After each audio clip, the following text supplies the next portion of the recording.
The price of the silver coin. There was a man named Jonas, a trusted helper in his small town's church. Everyone respected him. He spoke gently, worked hard, and people often came to him for advice. To many, Jonas was a man of faith. But deep inside, he carried a secret hunger, the desire for more. He wanted to be rich by all means. For years, Jonas watched others succeed, building houses, buying cars, living comfortably while he struggled to make ends meet. Slowly, that hunger grew into envy. Why does God bless them and forget me? He would whisper to himself at night. One afternoon, a wealthy trader in town approached him with an offer. "Jonas," he said, "you handle the church supplies. I just need you to help me adjust a few records. No one will notice. I'll reward you well, just a small favor." Jonas hesitated. He knew it was wrong, but the thought of money, the freedom it could bring, whispered louder than his conscience. That night, he convinced himself it was harmless, just one time.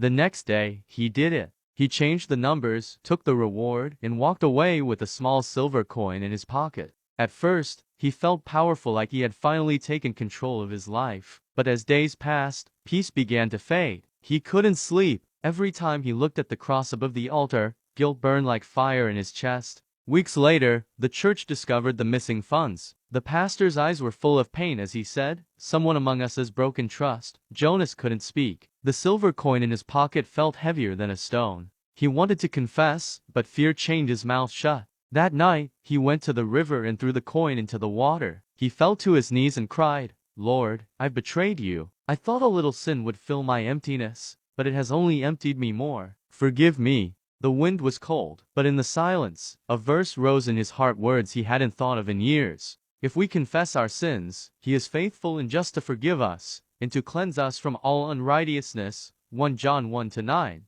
Jonas stayed on his knees until dawn, and when the sun rose, it felt as though light was breaking not just over the river, but inside him. He went back to the church, confessed everything, and offered to make it right. He told them he was deeply sorry and regret his action. Many turned away, disappointed, but the pastor placed a hand on his shoulder and said gently, "Jonas, the Lord has already paid your debt. Walk in truth now." Years later, Jonas was no longer a church leader, but he found a new calling, teaching young people about integrity, warning them that no silver coin is worth the price of peace. And when he spoke, people listened, not because he was perfect, but because he had been broken and redeemed. What is the moral of this story? This story is telling us that temptation may promise comfort, but it always costs more than it gives. Yet God's mercy is greater than our worst failure if only we return to Him. If this story touched your heart, don't forget to like, share, and subscribe. God bless you.